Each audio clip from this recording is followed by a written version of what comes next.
Puan Maharani comes from a very prominent family in the history of Indonesian politics. She is the daughter of Megawati Soekarno-Putri, a significant figure who served as Indonesia's fifth president. Megawati also leads PDI Perjuangan, one of the nation's largest and most influential political parties. Furthermore, Puan is the granddaughter of Soekarno, Indonesia's charismatic first president, and a revered founding father of the nation. This distinguished family background provides Puan with a notable platform in the political arena. Her lineage carries a name that many Indonesians recognize and deeply respect, serving as a considerable factor in her ongoing political career and public presence. Puan Maharani has carefully constructed a substantial career within the Indonesian political landscape over many years. She previously held the important position of Coordinating Minister for Human Development and Cultural Affairs. This role in the executive branch of the government provided her with valuable experience in overseeing large-scale national programs and policies. It allowed her to engage directly with the complexities of governance. Before this ministerial post, she was an active and influential member of the House of Representatives, or DPR-RI. Her steady progression through various key governmental positions clearly demonstrates her deep and continuous involvement in shaping the nation's direction. This journey has equipped her with crucial insights. Currently, Puan Maharani occupies the very powerful and prestigious position of Speaker of the DPR-RI. She was initially elected to this influential role for the 2019 to 2024 parliamentary term. Demonstrating her continued political strength and support within the legislature, she was subsequently re-elected as Speaker for the 2024 to 2029 term, an appointment that commenced on October 1, 2024. This re-election significantly solidifies her influence within the national political structure. Leading the legislative body is a task of immense responsibility in Indonesia.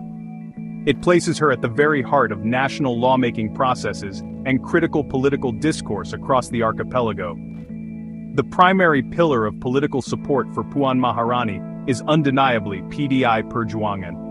This party stands as one of the largest, oldest, and most established political forces in the Indonesian democratic system. PDI Perjuangan demonstrated its considerable strength once again in the February 2024 legislative elections. The party successfully secured the highest number of seats in the DPR-RI, winning approximately 110 seats. This formidable parliamentary presence furnishes Puan with a solid and reliable institutional foundation. The party's extensive nationwide network, coupled with its deeply loyal members and supporters, constitutes a crucial asset for her political ambitions and future endeavors. Puan Maharani significantly benefits from the robust and unwavering backing of PDI Perjuangan.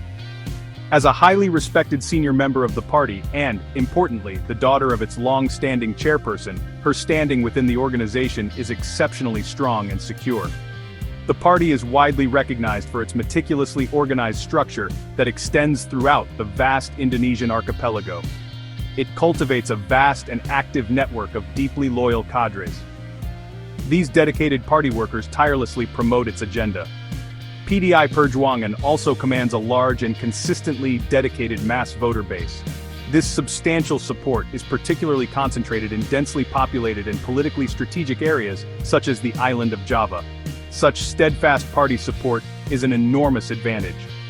Her considerable and varied experience in government presents another major opportunity for her political aspirations. Puan has capably served in high-level positions within both the executive and legislative branches of the Indonesian government. Her tenure as a coordinating minister provided her with direct, practical understanding of implementing and managing complex government programs and initiatives.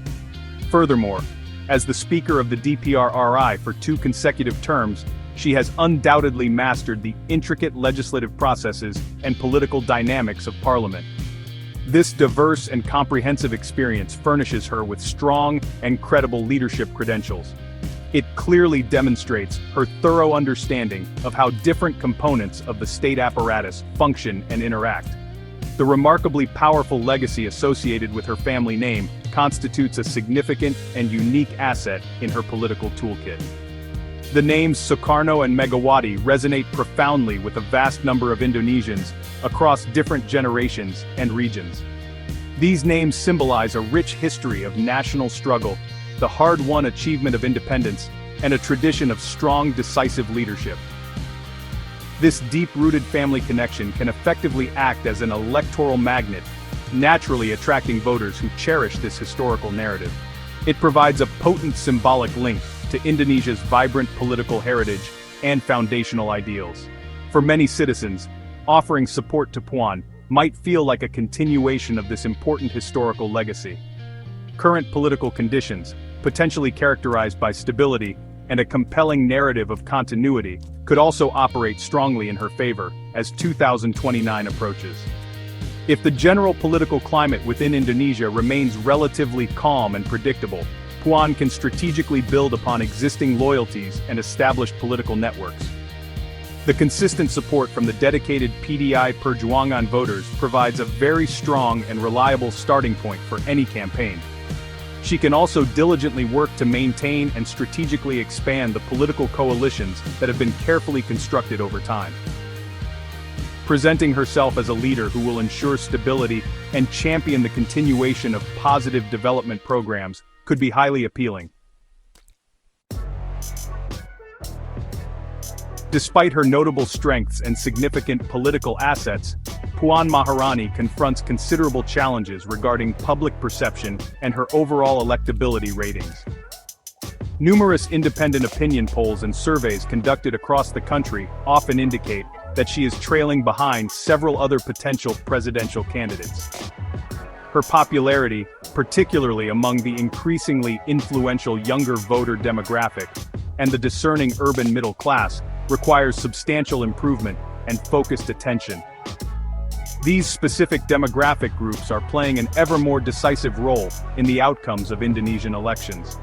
Successfully winning their trust and widespread support is absolutely crucial for any candidate aspiring to reach the nation's highest office. Overcoming this persistent electability gap will undoubtedly be a significant undertaking.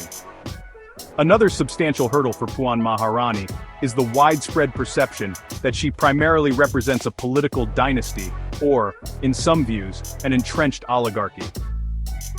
Some segments of the electorate tend to view her ascent in the political hierarchy more through the prism of her powerful family connections rather than solely on her individual merit and accomplishments. This dynastic politics label can unfortunately become a significant burden, negatively impacting her public image and appeal. It might lead to skepticism among voters regarding her political independence or her genuine commitment to serving broader public interests beyond her immediate circle. Addressing these deep-seated concerns effectively and convincingly, proving her capabilities, will be essential for her. Puan might also encounter potential internal opposition emerging from within her own party, PDI Perjuangan. As a very large and historically influential political organization, PDI-P naturally possesses complex internal dynamics and diverse interest groups.